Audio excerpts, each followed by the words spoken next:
কারণ প্রফেশনালি কাজ করতে গেলে না সব রকম স্কিনে রাখা খুব সমস্যা। নিভিয়াতে ইউজ ওটা ম্যাক্সিমাম নিভিয়াটা এতটাই লাইট জেট না, নিভিয়া যে কোনো ওয়েট প্রচণ্ড ওয়েট হয়, ওই জন্য ওর থেকে কনসেপ্টটা বেটার। কনসেপ্ট ম্যাম হ্যাঁ ঠিক আছে নিভিয়া টোনার না টোনার দিইনি। বেসিক্যালি আমি টোনার আনতে ভুলে গেছি, আর এই টোনারটা থেকে আমার স্পার হচ্ছে টোনার তো বলে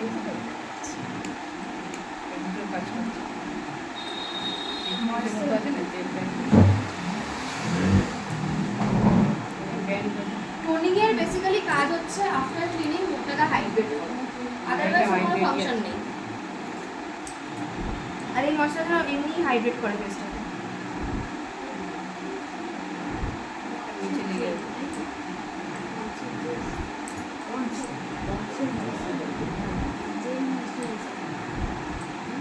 ঠান্ডা মুখে দিলে ঠান্ডা লাগে না? আমার আছে গরমকালে লাগাবি না? ম্যাম এই ময়েশ্চারাইজারটা কি সব সিজনে দেওয়া যাবে? আর সব সিজনে যাবে, আর সব স্কিনে যাবে কি? এটা অল স্কিন টাইপ। আচ্ছা, এবারে আমি এখানে একটা ট্রিক ইউজ করব যাকে বলে মেকআপ হ্যাক। সেটা হচ্ছে আমাদের হয়তো বা কেউ শুনেছ বা কেউ শোনি, সেটা হচ্ছে স্ট্রোক ক্রিম কিন্তু অনেক সময় আমাদের অ্যাজ আ প্রাইমার হিসেবেও কাজ করে, ঠিক আছে? স্ট্রোক ক্রিমের ফাংশন হচ্ছে আমরা যখন কোনো নো মেকআপ লুক করি বা একটু লাইট ওয়েট কোনো মেকআপ করি, তো সেক্ষেত্রে মেকআপটাকে অনেকক্ষণ অবধি গ্লোয়িং রাখতে সাহায্য করে, ঠিক আছে? কিন্তু প্রাইমারের কাজ হচ্ছে মেকআপটাকে ধরে রাখতে সাহায্য করে। তো সবসময় অ্যাজ আ প্রাইমার হিসেবে আমরা স্ট্রোক ক্রিম ইউজ করতে পারবো না, কিন্তু ক্লায়েন্টের হয়তো আমাদের বলেছে যে আমার একটুখানি কম ওয়েটের মেকআপ চাই কিন্তু গ্লোয়িং মেকআপ চাই, ঠিক আছে? সেক্ষেত্রে আমরা কী করবো, আমরা ওখানে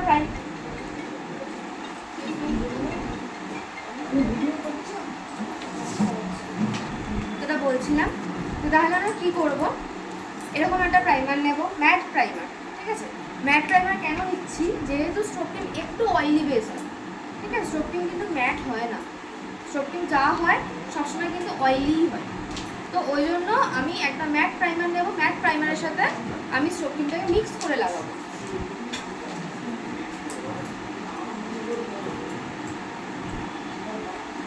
কি কোম্পানি ম্যাম ওটা? স্ট্রোক প্রাইমারটা হচ্ছে চারমিসি মিলানো, আর স্ট্রোক ক্রিমটা হচ্ছে ফেসেস কানাডা।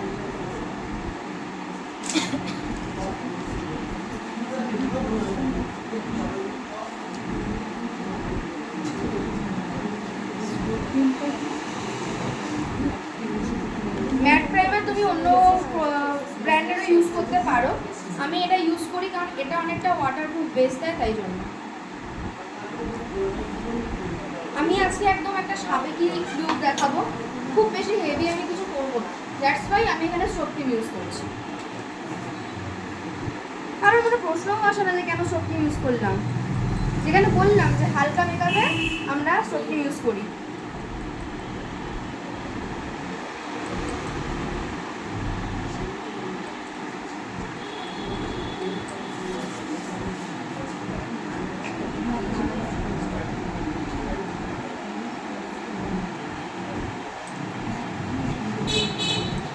দেখবে স্ট্রোক ক্রিম অ্যাপ্লিকেশনের সাথে সাথে কিন্তু একদমই পুরো গ্লো করতে স্টার্ট করেছে। কতটা করে করে নিতে হবে? 50-50? হ্যাঁ, দুটোই সেম, মানে যদি বলি ইস-টু হিসেবে যদি বলি তাহলে 1:1, আর যদি 2 নাও 2:2। হ্যাঁ, ম্যাম যদি ফাউন্ডেশন না লাগাই, মেকআপ না করি, নর্মাল ইয়েতে স্ট্রোক ক্রিম লাগানো যাবে? লাগানো যায়, কিন্তু একটা সমস্যা কী হয় স্ট্রোক ক্রিমে, সেটা হচ্ছে অত্যাধিক গ্লো করে। তো যদি তুমি ওটা মানে মেকআপ ছাড়া ওটা ইউজ করো, তাহলে বাইরে বেরোতে তুমি অকওয়ার্ড লাগছে, কারণ সারা মুখ চকচক করবে, বডি চকচক করবে, ব্যাপারটা আলাদা লাগে, খুব বাজে লাগে জিনিসটা দেখতে। লাগানো যায়, আমি নিজে লাগাই, অনেকে দেখেছি কিন্তু তো খুব গ্লো করে স্কিন, অথচ সেরকম মেকআপ নেই, সেই জন্যই আমি জিজ্ঞেস করলাম। হ্যাঁ ওটাই তো বললাম, ওটা হচ্ছে তোমার স্ট্রোব ক্রিমের ওপরে একদম হালকা বেস ইউজ করা হয়। স্ট্রোক ক্রিমটা যখন ইউজ করো তার সাথে কি প্রাইমারটা ইউজ করে দিতেই হবে? না, সবসময় না। তুমি যদি এখন নো মেকআপ লুক করো, তোমার ধরো তুমি বেশিক্ষণের জন্য করছো না মেকআপ, ঠিক আছে, এখানে তো মোটামুটি শুট হবে, তোমাদেরকে অনেকক্ষণ ধরে দেখাবো, ফেসটা অনেকক্ষণ ধরে থাকবেই, দ্যাটস ওয়াই তোমাদেরকে এটা দেখানো। তো নর্মালি যদি তুমি বলো যে আমি জাস্ট একটু এদিক ওদিক যাবো, আমি নেশা বা মেকআপ রিমুভ করে দেবো, বা আমার মেকআপ করেছি সেটা দেখে মনে হবে না, সেই ক্ষেত্রে আমি শুধু স্ট্রোব ক্রিম ইউজ করতে পারি, ঠিক আছে, প্রাইমারের জায়গায় আমি স্ট্রোব ক্রিম ইউজ করতে পারি। লং টাইম স্টে করাতে চাই তখন আমাকে একটা ম্যাট প্রাইমারের সাথে ওটাকে মিক্স করে ইউজ করতে হবে।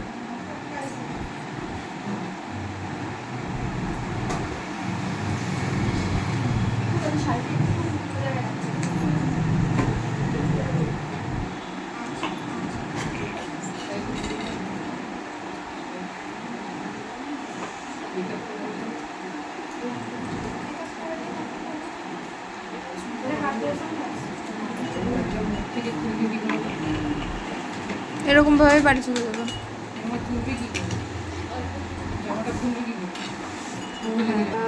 কালার কারেক্টিং, মানে বেস তৈরি colour correcting base. White colour. আমাকে বলো তো ওর ফেসে কি কি প্রবলেম আছে? আগে কি তো কালার পার্পল আমি হাইড করব? আগে পার্পলটা যাবে। পার্পল কিসে লাগে? ওই যে বললাম আর ব্রাউনটা হালকা অরেঞ্জটা যাবে চোখের দিকে, চোখের তলা যে ডার্কটা আছে ডার্ক সার্কেল আছে ওর? হালকা আছে। ডার্ক সার্কেল থাকলে কি কালারের ইউজ করব? অরেঞ্জ গ্রিন আর হোয়াইট। গ্রিন কেন অরেঞ্জ রেড। ম্যাম আর ভুলভাল বলছে না। গ্রিন ইউজ করি আমরা, রেডনেস থাকবে। হ্যাঁ রেডনেস কোনগুলো? যে face যখন আমরা কালার কারেক্টিং করি না, কালার কারেক্টিং করি না, না করেই আমরা যখন ফাউন্ডেশন অ্যাপ্লাই করি, তখন সেক্ষেত্রে আমাদের এই জায়গাগুলো কালো হয়ে যায়। বুঝে গেছে? ঠিক বলেছি। কোনটা? কালার কারেক্টিং এর ব্যাপারটা। হ্যাঁ, কালার কারেক্টিং হচ্ছে আমাদের মেকআপ কেন করি আমরা? সুন্দর দেখার জন্য। এবার যদি আমাদের স্কিনে হাজার একটা প্রবলেমস থাকে, তার উপরে যদি আমরা মেকআপ করি, দেখতে ভালো লাগবে সেই জিনিসটা, ওগুলো তো ভেসেই উঠবে। এবার ওগুলোকে আমরা 100% তো ঢাকতে পারবো না, কিন্তু ওই 50-70% ঢাকতে পারি, একটু যাতে ভালো লাগে, একটু স্কিনটা দেখতে স্মুথ লাগে, তার জন্য কিন্তু আমরা কালার কারেক্টিং করি। এবার কালার কারেক্টিংয়ের ক্ষেত্রে এই যে এতগুলো না, 3টে কালার থাকে, অরেঞ্জ, গ্রিন, পার্পল। এবার এই পার্পল, এই 3টে কালারের ফাংশনগুলো আবার আলাদা আলাদা। একটা হচ্ছে অরেঞ্জটা হচ্ছে তোমার যখন ডার্ক সার্কেল থাকে তখন আমরা ইউজ করি, গ্রিনটা হচ্ছে রেডনেস থাকলে ইউজ করি, আর পার্পলটা হচ্ছে এরকম বড় বড় পিম্পল থাকলে ইউজ করি। বুঝে গেছে? এবার অরেঞ্জের উপরেও একটা কালার আছে, সেটা হচ্ছে রেড। অনেকে দেবে এতটাই ডিপ্রেশন ভুক্ত সে, তার চোখের নিচটা পুরোই কালো হয়ে যায়, মানে পান্ডার থেকেও জঘন্য কালো লাগে তাকে, সেক্ষেত্রে আমরা রেডটা ইউজ করি। এবার কালার কারেক্টিং ইউজ করার পর একটা ব্যাপার আছে, সেটা হচ্ছে সঙ্গে সঙ্গে কিন্তু কোনো রকম বেস আমরা ইউজ করতে পারবো না। সেটা যদি করি, কালার কারেক্টিংয়ের যে কালার রয়েছে সেই কালারটা কিন্তু ওই বেসের সাথে মিক্স হয়ে গিয়ে পুরো মুখটাই লাল হয়ে যাবে, না সবুজ হয়ে যাবে, না কমলা হয়ে যাবে, কিছু একটা হয়ে যাবে।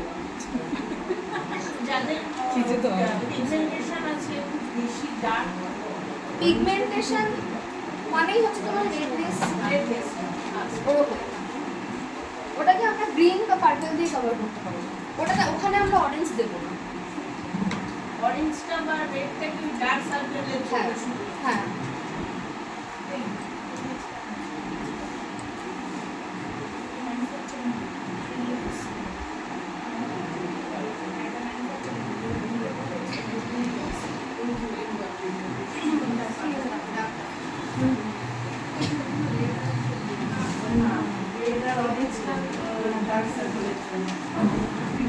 আমি এখানে একটু মিক্স করে দেবো, কারণ এর সাথে সাথে রেডনেসও রয়েছে।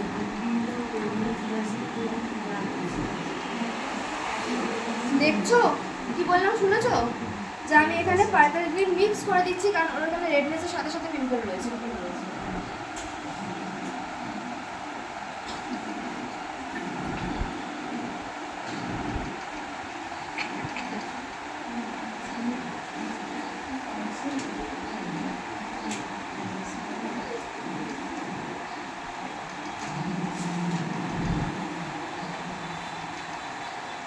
কি কালার নেই?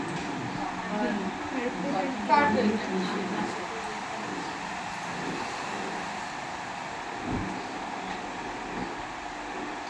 আর যাদের ম্যাম একেবারে ব্রণ নেই বা কোনো দাগ নেই তাদের কি এটা ইউজ করতে হবে কি?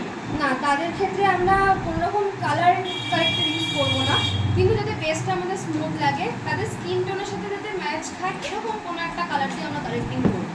আর যদি হবে স্কিপ করা না যাবে? স্কিপ করা যাবে, যদি কোনো রকমই প্রবলেম না থাকে, একদম স্মুথ থাকে, তখন তুমি অনায়াসে স্কিপ করতে পারো, তখন কোনো প্রবলেম নেই। তখন জাস্ট ওই বেসের পরে কী বলে কনসিলার দিয়ে দিলে কমপ্লিট, ওখানে কোনো এইসব কারেক্টিংয়ের ঝামেলা নেই।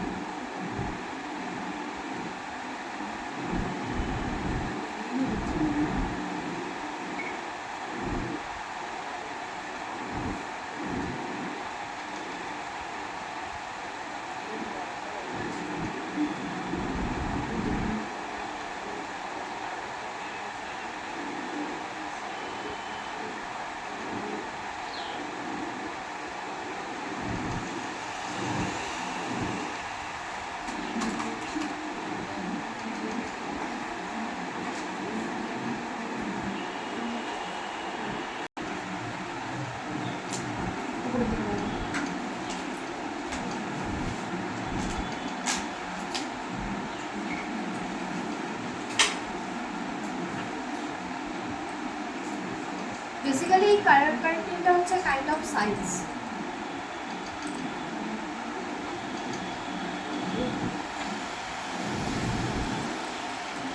ব্লেন্ডারটা ভিজিয়ে নিয়ে নেওয়াটাই বেটার। হয়তো ব্লেন্ড হয় না, ওটা মেকআপটা ফাটিয়ে দেয়। কি ব্লেন্ডার? না, আমার গায়ে তো শুধু শুধু সাথে জিপ দিয়েছি।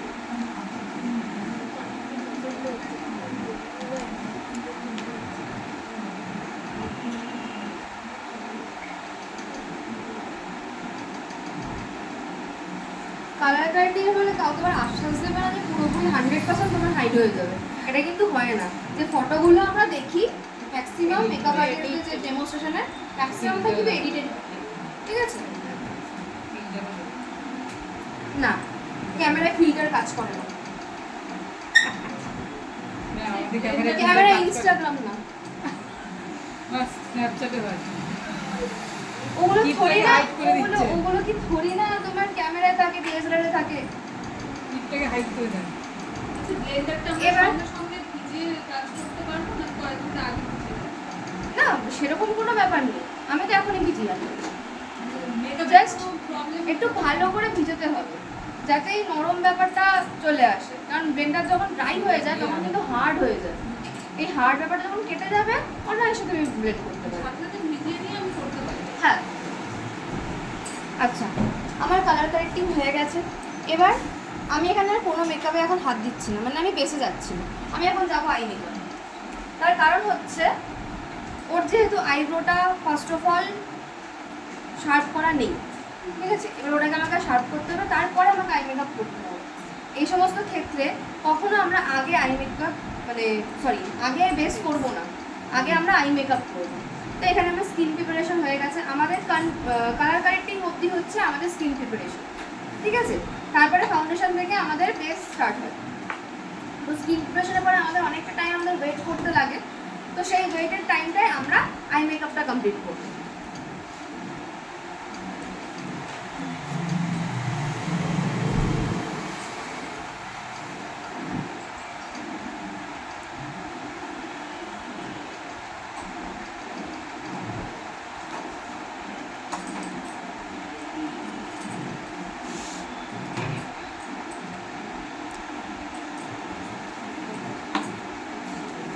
আইব্রো যখন আমরা কারোর ফেসে করবো, সবার ফার্স্ট পয়েন্ট হচ্ছে আইব্রোটাকে ভালো করে এরকমভাবে কোম করে নেবো। আমাদের আইব্রো ব্রাশে, প্রফেশনাল আইব্রো ব্রাশে এরকম একটা, প্রত্যেকটা আইব্রো ব্রাশে এরকম একটা কোম দেওয়া থাকে, একটা স্টুলি দেওয়া থাকে।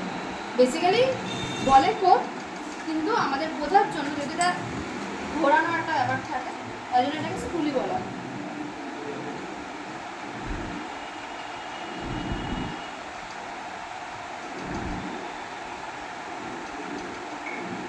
এই সমস্ত আইব্রোতে খুব আইব্রো ফিক্সারের খুব দরকার পড়ে, ডায়াগনস্টিক হয়।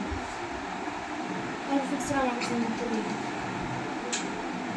আচ্ছা, এই জিনিসটা ভালো করে নোটিস করবো, ঠিক আছে? এই জিনিসটা ওদেরকে আগেও আমি দেখিয়েছিলাম। সেটা হচ্ছে আমরা যখন আইব্রো ড্র করবো, যখন আইব্রো ড্র করার সবার ফার্স্ট পয়েন্ট হচ্ছে নিচ থেকে দাগ টানা, ওপর থেকে নয়, ঠিক আছে?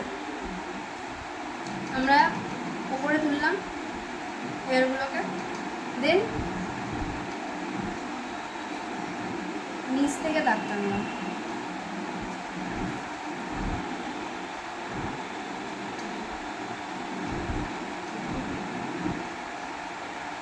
দেন আবার এই হেয়ারগুলোকে নামালাম। এবার এই যে ফ্রন্ট থেকে টেনেছিলাম নিচে, এটা ফ্রন্ট থেকে টানবো না, এটা টানবো হচ্ছে ওপর থেকে। একটু ব্যাক থেকে আমরা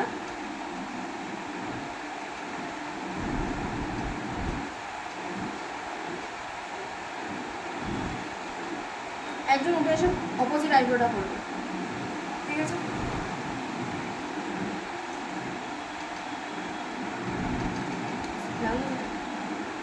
এবার এই যে ব্ল্যাঙ্ক পেপারটা রয়েছে এখানে, এটাকে আমার ব্লেন্ড করতে হবে, ঠিক আছে? আমি আর কোনো প্রোডাক্ট নেব না।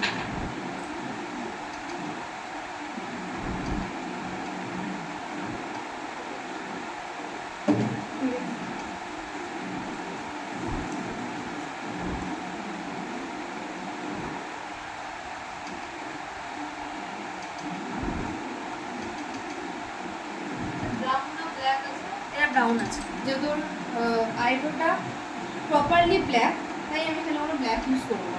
ব্ল্যাক ইউজ করলে এখানে ড্রাকুলা হয়ে যাবে। এবার একটা জিনিস নোটিস করো, সেটা হচ্ছে আমার দুটো আইব্রো ভালো করে দেখবে। একটা আইব্রো প্রপার শার্প আছে, ঠিক আছে, কিন্তু দেখতে ন্যাচারাল লাগছে। কেন লাগছে? এই ফ্রন্টটা আমি স্কোয়ার নামক জিনিসটা ক্রিয়েট করিনি। ম্যাক্সিমাম তোমরা যে ভুলটা করো, মানে আমার কাছে যারা এখন অব্দি ক্লাস করেছো, ঠিক আছে, যে ভুলটা সব থেকে বেশি করো, এই মাঝখানটাতে স্কোয়ার ক্রিয়েট করে দাও। ওটা খুব আর্টিফিশিয়াল লাগে দেখতে। ইভেন রাস্তাতেও দেখবে অনেকে আছে ওই কাজল পেন্সিল দিয়ে এরকম স্কোয়ার এঁকে নিয়ে চলে যায়, খুব আর্টিফিশিয়াল লাগে, জিনিসটা দেখতে ভালো লাগে না। যদি আমাকে কিছু ন্যাচারাল মেকআপ করতে হয় বা ন্যাচারালভাবে আমাকে কোনো বেস রেডি করতে হয়, তাতে আমার আই মেকআপটা, আমার আইব্রোটা সবটাই আমাকে ন্যাচারাল রাখতে হবে। তার জন্য কি আমি আইব্রো ফিল করবো, কিন্তু আমি ফ্রন্ট সেকশনে স্কোয়ারটা ক্রিয়েট করবো না। তাহলে দুটো আইব্রোর মধ্যে পার্থক্য তোমরা বুঝতে পারছো? বোঝা যাচ্ছে পার্থক্য? এবার যেটা আমি তোমাদের হাতে দেখাইনি, মানে হাতে আইব্রো ড্র করার সময় যেটা দেখাইনি, সেটা এখানে দেখাবো। এবার ওর স্কিন টোন ওয়াইজ আমি একটা কালার নেবো। আমার এখানে অ্যাকসেপ্টটা শেষ হয়ে গেছে। এটা সুইস বিউটির না? আমি এটা বহু দিন ধরে ইউজ করছি।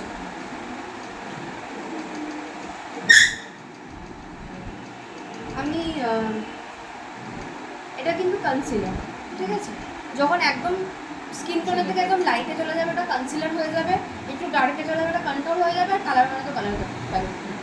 ওই জন্য তোমাদেরকে প্যালেট কিনতে বলা। ভালো করে দেখবো, নিচ থেকে আমি কারেক্ট করবো। আইব্রো যখনই করবো আগে নিচ করবো।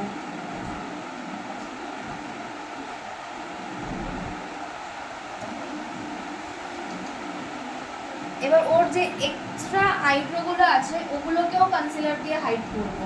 বলছি এটা যেটা ক্রিজ লাইন তৈরি করো ওই ব্রাশ না, কনসিলার ব্রাশ। এটা হচ্ছে সুইস বিউটি প্যালেট।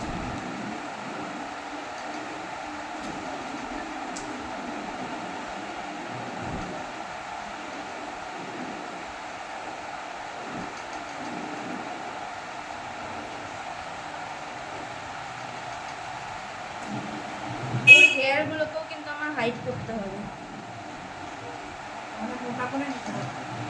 এক্স্যাক্টলি। ওর হেয়ারগুলোকে আমি হাইড করলাম। এবার সেম প্রসেস আমি ওপর দিকটাও করবো। আমাদের ফেস করার সময় আইব্রো করার মানে আইব্রোতে কারেক্টিং করার একটাই উদ্দেশ্য, সবার আইব্রো কিন্তু সমান হয় না, কারো একটু ওপরে হয়, কারো একটু নিচের দিকে হয়, কারো আইব্রো কাটিংই ভুলভাল হয়। তো এই জন্য আমরা নিজেদের মতো করে আগে আইব্রোটাকে ফিল করার পর কারেক্টিং করে দুটোকে সমান করি। এটা হচ্ছে আইব্রোর কারেক্টিং করার উদ্দেশ্য, কারোর মানুষের এতে করলে। আর যদি হাতে করি সেক্ষেত্রে যতটা সম্ভব শুধু কালার দিয়ে করবে, কোনো রকম কারেক্টার ইউজ করবে না। তাহলে